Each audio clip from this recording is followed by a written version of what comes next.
What's up, everybody? Welcome to today's edition of Locked On ACC. Hope you had a great long holiday weekend. There's a lot to go over as we have our ACC Championship football matchup set. We're going to talk about Wake and Pitt, and then the rest of the games from Week 13. A lot of great stuff to go over. And, of course, me being a Carolina girl, NC State Wolfpack Locked On Wolfpack host Kenton Gibbs being in the building. You know there's a lot to go over today. It should be a good one.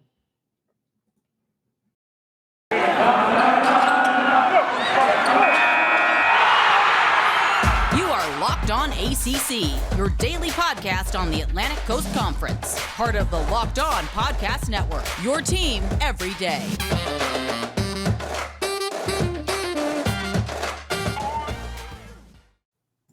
What's going on, everybody? Today's episode is brought to you by NetSuite. NetSuite is the #1 cloud financial system to power your growth. Head to netsuite.com/LockedOnNCAA for special end-of-year financing on the #1 financial system for your growing business. Kenton Gibbs in the building from Locked On Wolfpack, rocking and rolling with us. Kenton, how was your holiday weekend? It was really good. It was really exciting. Ate some good food, and my waistline expanded a little bit. But I was in Lifetime Fitness right after. So I guess like Mac, I was back, right? Like that's what people are saying now. Anywho, yeah. Okay. Well, glad to have you back in the building for what should be a great episode. Week 13 we have to go over. And of course, the ACC is fully locked and loaded for the championship matchup between Wake Forest and Pitt. Now, how the scenario went down, right? Pitt was a lock. They had beat Carolina. They were going as representing the Coastal. Then you had NC State, Clemson, and Wake Forest vying for an opportunity to be the Atlantic representative. Now, NC State needed Wake Forest to lose to Boston College in order to get in. Clemson needed both NC State and Wake Forest. No, sorry, yeah. They needed both NC State and Wake Forest to lose. Yeah. Yes. And then Wake Forest just had to win outright, and they were good to go. So a lot of moving factors and scenarios. Now, NC State took care of the job.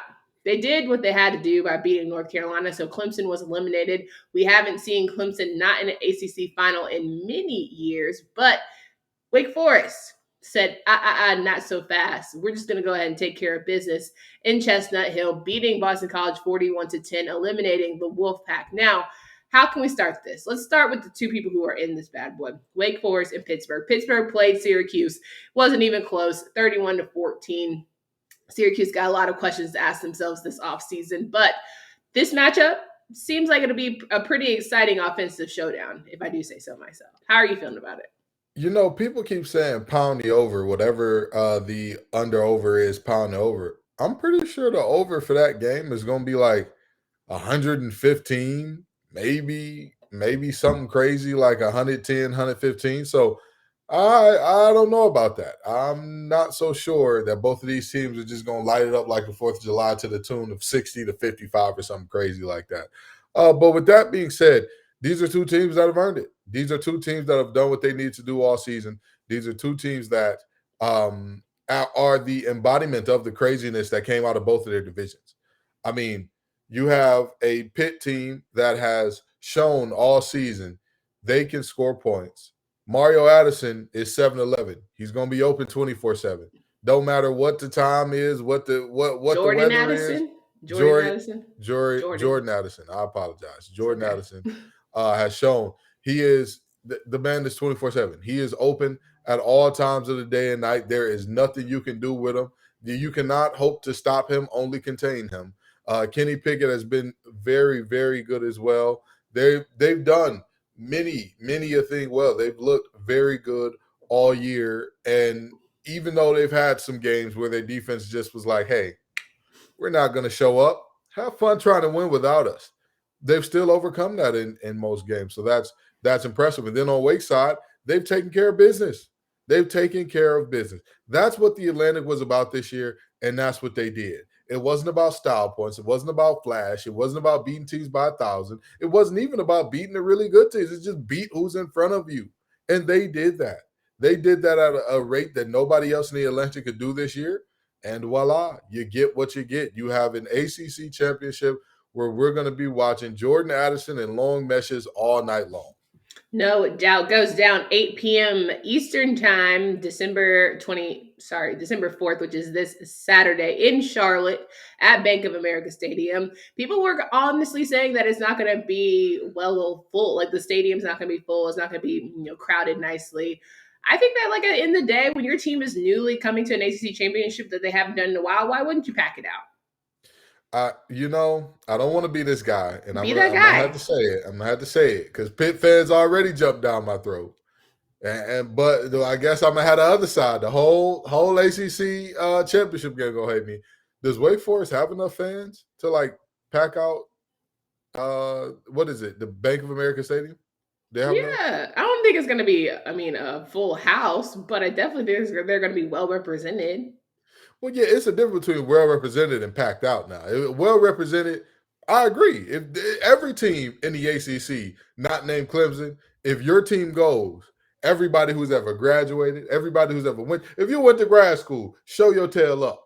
Okay, show up. But I'm not sure that it's going to be a standing room only affair where everybody is packed in that thing like sardines because everybody and their mama wanted to be there. But again, at the end of the day, it's not about the environment. It's about what these two teams have put on the field. These two teams have put very, very good film on the field. These two teams have done excellent things all year, so much so that some people are now arguing that Kenny Pickett is a first rounder. We're not going to start that again. But long story short, these are two teams that have, you look at Roberson and Perry, two big body Benzes. It's hard to stop both of them because you don't know which one is going to be open. And then you got Morin as well who can sneak in there and do some things. And Sam Hartman is just the field general, just here. What you need. I got trades for everybody like a good waiter. And of course, as I've already said, offensive pass interference needs to be eliminated because those 6'5" receivers know how to leverage their big bodies to get open. So again, This game, I don't care about the environment. I don't care about who's going to show up, who's not. What I know is those two teams are going to show up, and it's going to be a fun ball game to watch, especially if you like scoring. I think for Sam Hartman and Kenny Pickett, a lot of terms we use often is sneaky athletic. Well, I think there's going to be a sneaky amount of Wake Forest fans in that stadium. I think people you don't just see a lot of Wake Forest fans, but I think they come out the woodworks. Like you randomly just find a Wake Forest football fan. So I think that's probably what we'll see. Other than that, though, I agree. I think we're going to have a great game. Kenny Pickett and Sam Hartman. Sam Hartman's going to have to do a little bit more for me. After that Clemson game, I was a little bit nervous, right? I was feeling like, okay, you're playing against heavy competition and you're not stepping up to the plate, which there it is, what we have seen throughout the season. Obviously, Clemson's defense is not Pitt's defense and vice versa. But I do think that Pitt's defense steps up a little bit better than Wake Forest defense does when they are in big moments. Case in point, Pittsburgh versus Carolina. That's just my thought against really strong quarterbacks. So I think that's why I would err on the side right now for Pitt, but I also just want a good game, if I'm being honest. Who are you picking? This game really is a coin toss to me. Like this, These two teams are very, very closely matched, and in the ACC, any given Saturday, you never know what's going to happen. You never know who's going to choose to not show up, which quarterback is going to decide, soft cover 2, I can hit that go route on the outside. Like, you never know. So, either way it goes, I couldn't see this game being more than a 10-point win for either team, but I might have to go Wake Forest here. I know Pitt fans are going to hate me again. I know. Wake Forest fans, I'm trying to win you back. All 12 of y'all, I'm trying to get y'all back to be my friend. I'm just joking. No, you're not. Wake Forest, okay. I think Wake Forest gets the job done.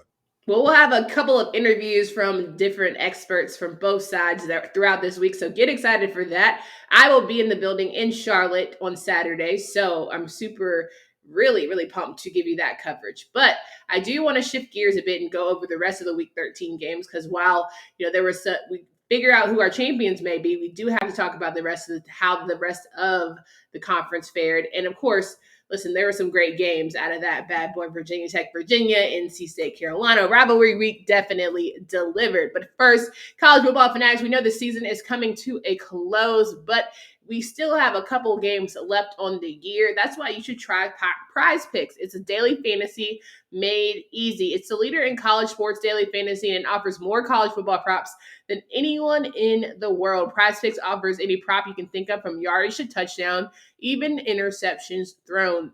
You pick 2 to 5 players and an over-under on their projection, and you can win up to 10 times on any entry because it's just you versus the projected numbers.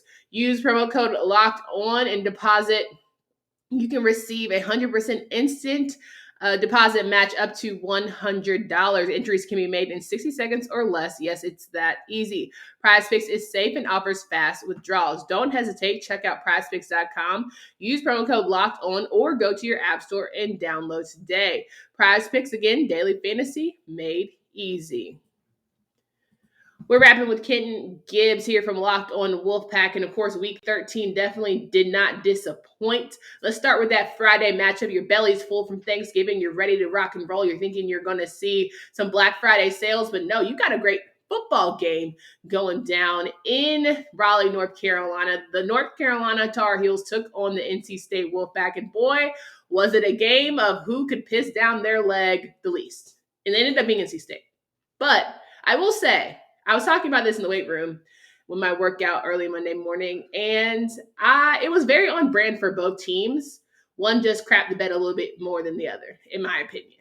It was a great game, but it was very on brand for messing up or getting a lead and choking on it, or not delivering when you needed to, or getting yourself a little too lackadaisical in the middle of it. It was just all around not surprising. None of it surprised me. The outcome didn't surprise me.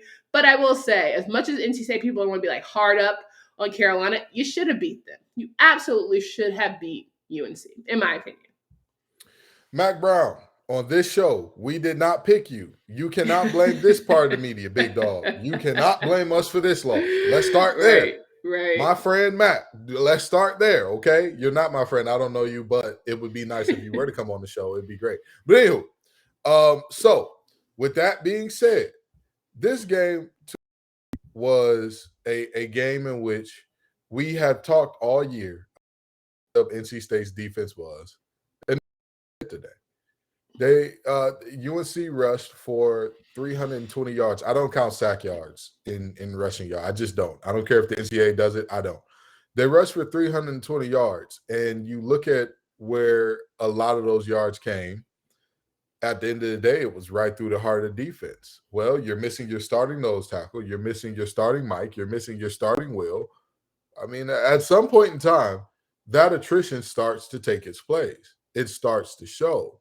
Not only did they rush for 300 yards, there was a walk-on who did a lot of the damage. And what is it, Britton Brooks or what? British Brooks. British Britain, don't matter. Pip Cheerio, he ran all over. It does matter. That man has a name. He does, but either way, he ran all over you, okay? His name is you said British, correct? His name is British, good for him, but he ran all over you. Didn't matter what his name was, you couldn't get him on the ground. Then Sam Howell walked out there and limped around, and this is banged up, that's banged up. We don't know if he's going to play. We don't know if he's not going to play. He ran for 100 yards on you. Well, again, at some point in time, those injuries start to take their toll and rear their ugly head. But like you said, NC State jumped out to a 14-0 lead. And then in the middle of the game, they were like, all right, boys, the hay's in the barn. I don't know why. In modern day college football, a 14-point lead is basically a field goal lead, especially in the first quarter. 14-point lead is a field goal lead, baby. That ain't nothing. That could be a race like that. And it was. And it was because through the third quarter, they were down again. And then letting UNC score 24 unanswered. And then when they hit that last field goal on it to go up 9 points with about 2 minutes left, I said, all right, the hay really is in the barn this time. I can't believe that we let them off the hook again. We are clearly the better team. This is clearly a situation where NC State should have won this game, but it is what it is. And then all of a sudden, I said earlier this year, I have never seen a team piss down their leg the way that Texas did in the Red River rivalry, in the rivalry game. Mm-hmm. And UNC said, hold my IPA, sir. And they made it way worse. How do you blow a coverage at the end of a game in that situation? Listen, whoever the defensive backs coach is, Dre Bly, gotta go. Oh, Dre Bly. Oh my God, that hurts. It hurts to see a former Lion doing Hate it had to be him. But guess what, Dre? This is his first college job as well. So it's just a whole lot. It's a whole lot. Don't worry about it, Dre. I want to get out of there. He's not the only one. So it's okay. Go back up to Detroit. They may have some jobs for you up there. They don't really care much about winning. So, and then on the second drive to end the game, or not to end the game, but the second drive to give NC State the lead after the onside kick, which, by the way, a lot of people are blaming UNC for not being able to recover that onside kick.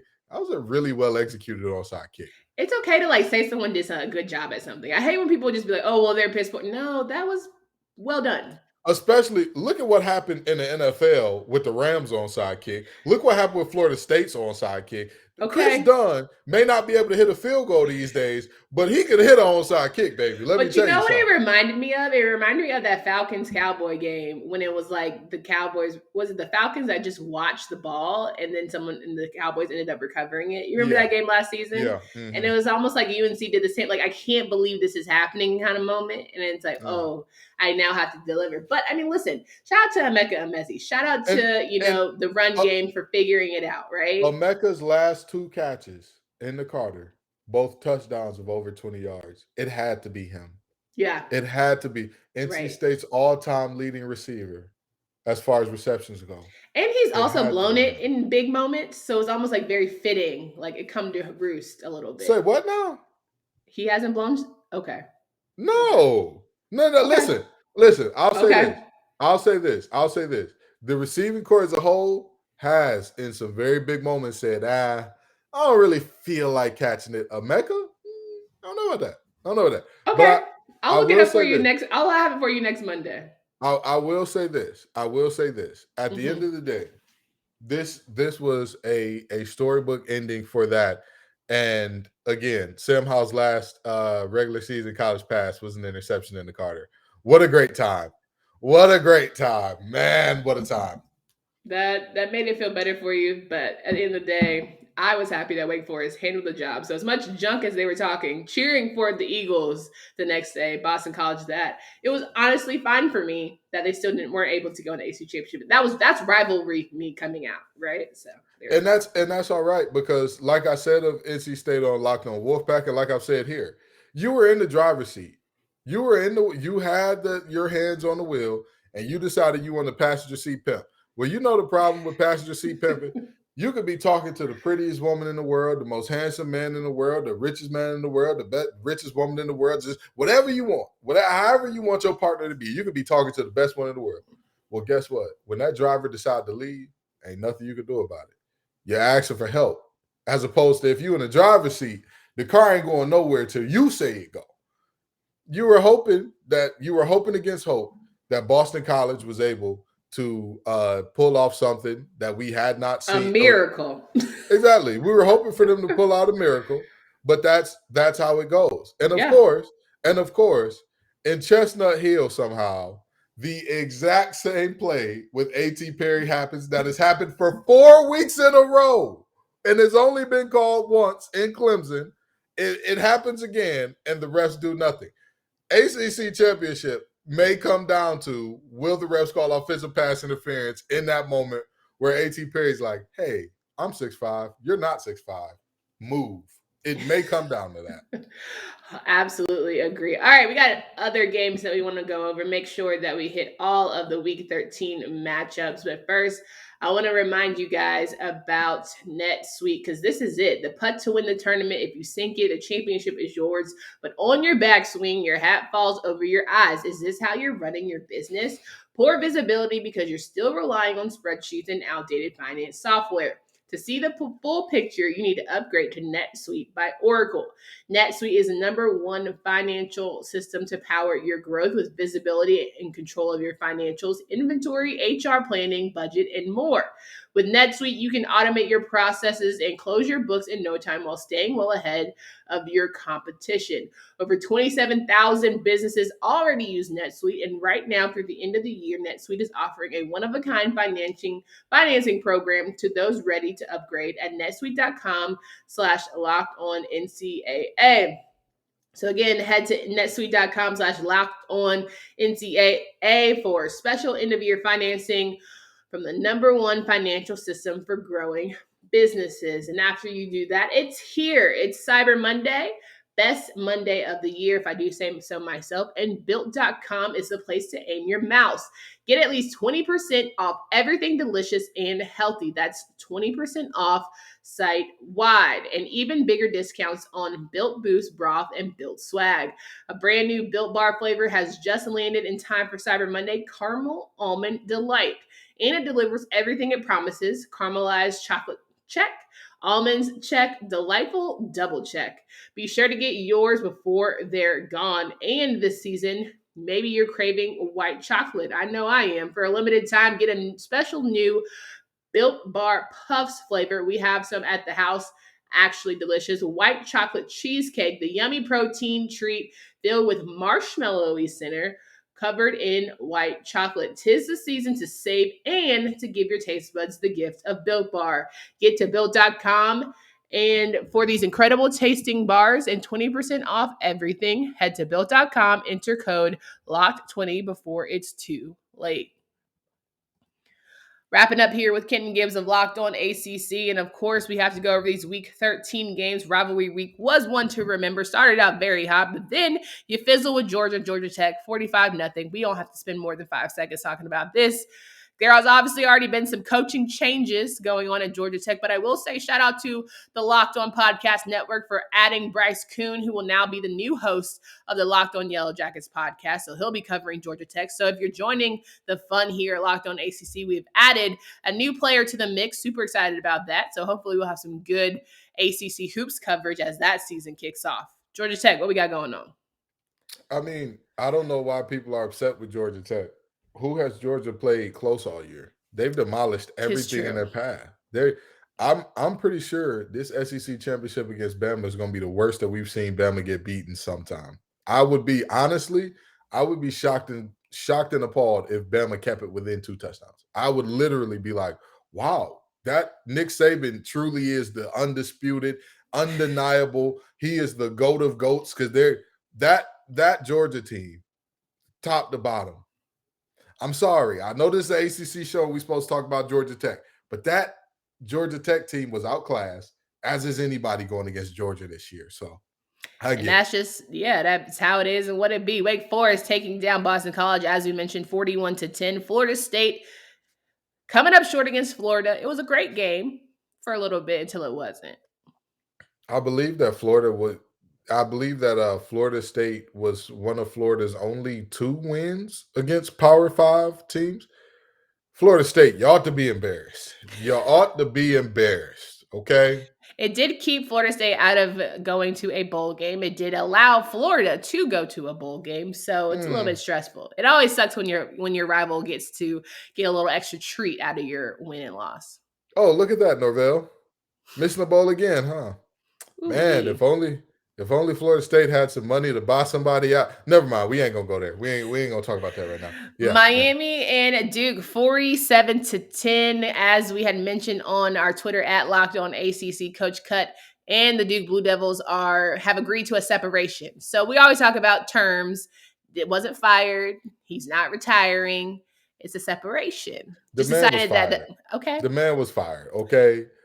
Let's call it what it is. For someone who has truly made Duke football better than what he found it, because people can say they can go to a Duke game and it could be an upset. You never know.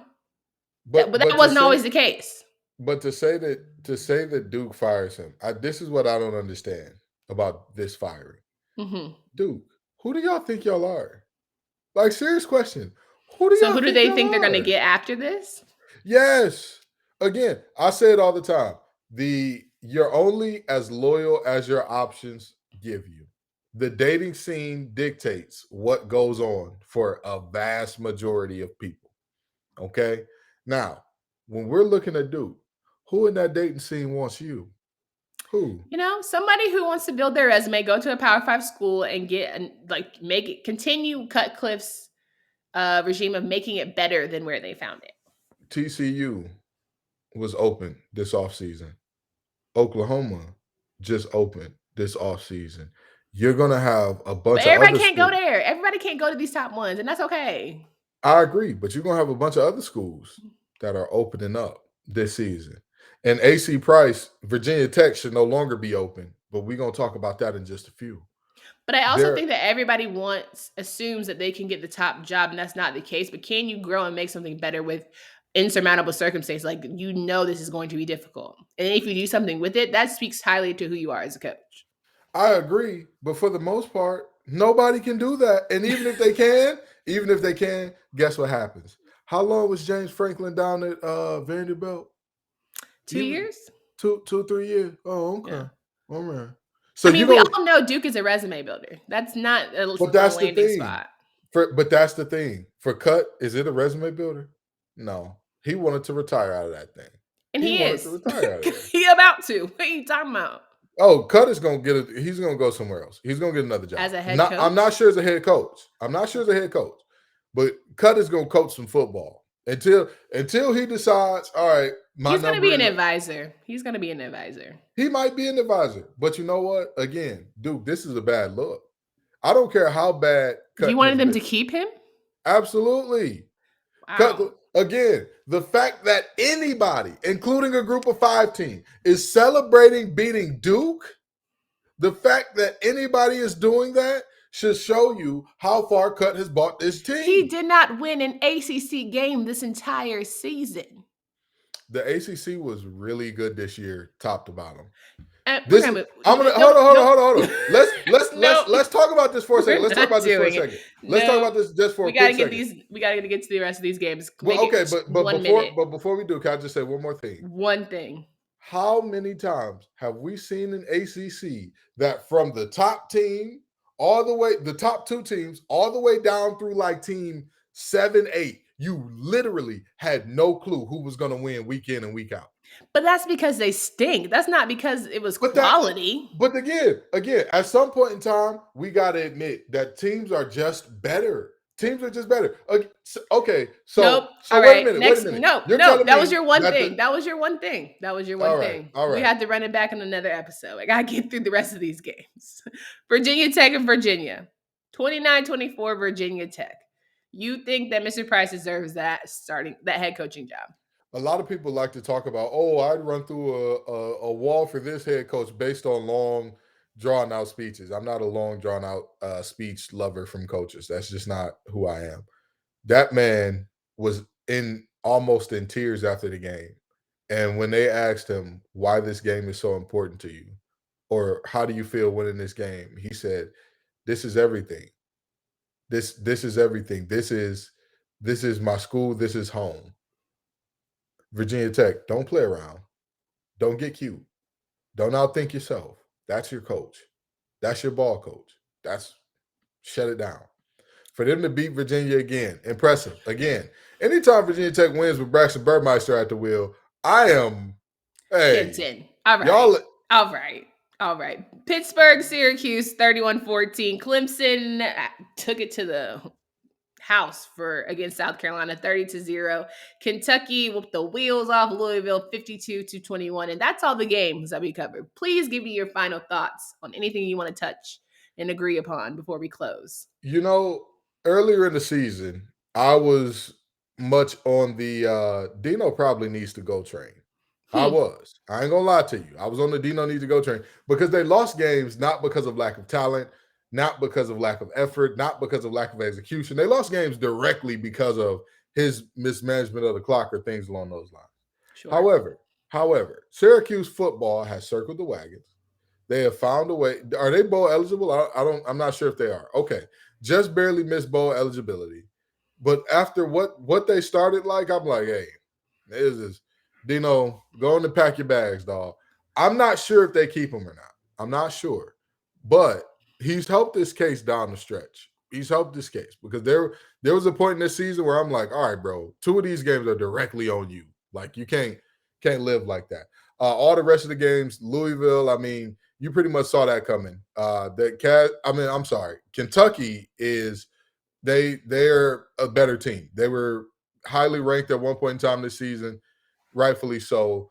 And that's pretty much all I got to say there. These games, for the most part, shook out like you thought they would, and that's that on that. That's that on that. Well, there will be some other coaching changes that we'll be sure to break as, again, the week progresses. We'll have a lot of ACC Championship conversation. And then we are switching gears and going to basketball, both men's and women's. And I know that Kenton Gibbs will have a lot of great women's basketball coverage to give us this year. So we appreciate him for talking with us about that. Make sure you guys follow him at LO_Wolfpack. You can see his personal Twitter handle here. Follow us at Locked On ACC on Twitter. Come back tomorrow as we're going over more games, preparing for what should be a great championship week with JJ Jackson. Until next time, guys, we look forward to it and hope you have a good one.